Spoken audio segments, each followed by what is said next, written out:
Hi guys, here I am with the Kirstens viewer video tutorial finally. My cold isn't completely gone yet. I still have pretty bad sore throat and coughing going on, so I apologize if I do cough in front of you, but I thought I would get to it because I am getting a lot of people IMing me about it.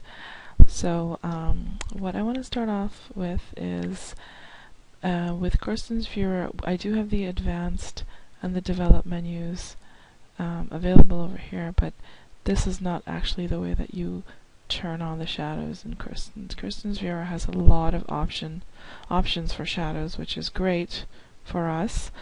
Makes it a little bit easier. Basically, to turn the shadows on in Kirstens viewer, what you want to do is you want to go to Me and then Preferences. Once you got your preferences open, you want to go to your Graphics tab.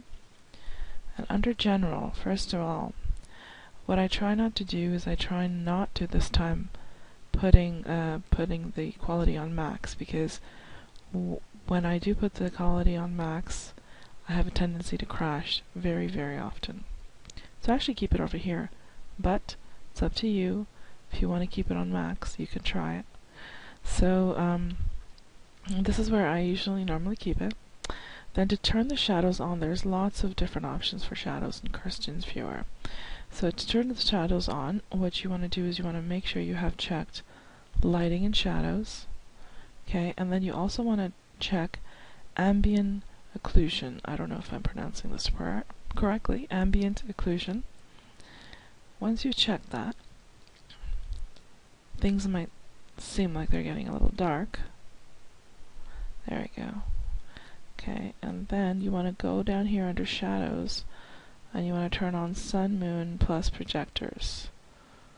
As soon as you turn that on, you would see the shadows show up if I was in the correct wind light setting. So what I'm going to do is I want to go up to World, and then I want to go to the Environment Editor. You can hit midday, actually. That'll bring up the shadows, as you see here. But see, there's the shadows there. But what I want to do is actually want to select the wind light setting that I have, only because I like it better than midday. Okay, so I've selected my wind light setting, and now we can see the shadows a little bit behind me. So what we want to do is we want to play with the shadows. There's a few options that I want to show you here. This one is called Shadow Quality. I've noticed that if I go above 1.6, like if I take it all the way, like I can take it all the way to 4 if I want, but it doesn't necessarily improve the quality as much. You have to hit a sweet spot. But however, if I go over 2 or 1.5 or 6, I've noticed that I crash a lot. It just won't let me take the picture. So I normally keep mine around 1.5, 1.6, and as you can see, it's good quality. Let me see if I can zoom in a little bit here. The smoothness of the shadow is great. When you, if you take a look, if I reduce the quality, you'll see how the shadow is kind of disappearing a little bit. So if I go back to 1.6, 1.8 sometimes makes me crash. Like, this is a good quality of the shadow, I think. And if your video card can handle it, you can take it up even higher. So that's one thing you can do to turn the shadows on. Now when we go into this advanced tab up here, one thing I want to show you in Kirstens viewer, something that I never usually do, but you might like it, is turning on global illumination. So you can see when you turn on global illumination, it kind of gives you like a metallic look, and I don't like it at all. I prefer my pictures to look a little bit more natural, so this is something that I never actually do. So this is something that you can look into if you are looking for that kind of look. Then if we go into shadows, you'll see a lot of things are checked off here. Shadows from sun. A lot of things will automatically be checked off once you check these two in the general viewer. Now you can increase the blurring of the shadow over here But again, once I do that, once I get a little bit more than 1.5, I've noticed again that I crash a lot. But that's of course my system settings, so maybe yours might be different, so you might want to try something a little bit different. And I think that's pretty much all I have to do. If you do have global illumination on, again, you can actually play with it so you can make it less metallic looking and so forth, but I never really bothered to get into that. So now that we have this, what I want to do is I want to take a picture, but I want to play with the settings a little bit. So I go to World, Environment, and Environment Editor, Advanced Sky, and I'm in my the wind light setting that I had created, which I have available for download if anybody wishes it. Now I have this setting, but I always end up playing around with a little bit more. Sometimes I increase the scene gamma a little bit, makes it a little bit brighter. I'll change the position of the sun and the moon. I'll change the angle a little bit depending on how I want it. And I think, okay, well, this looks pretty good. So, as you can see, when you zoom out, you can see the shadow creeping up on the wall behind you. But you'll see the shadows under your arms, and maybe shadows from your hair will be gone. But when you zoom in, the more you zoom in, the more detail shadowing that you'll get. One thing that people asked me about when I was doing the closing of the eyes video tutorials, how I was moving my camera, the angle of it. I press Control Alt together and I click my mouse, and I can angle it any way I want, in freeze frame or not in freeze frame. And if you press just Alt, then you can zoom in and out if you just press the Alt and click. So I thought I would mention that since I had a few IMs asking me about that.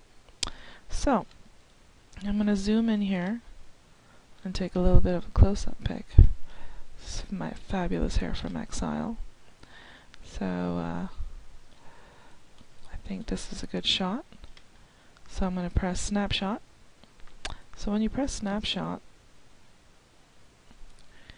there might be a huge chance that I might crash.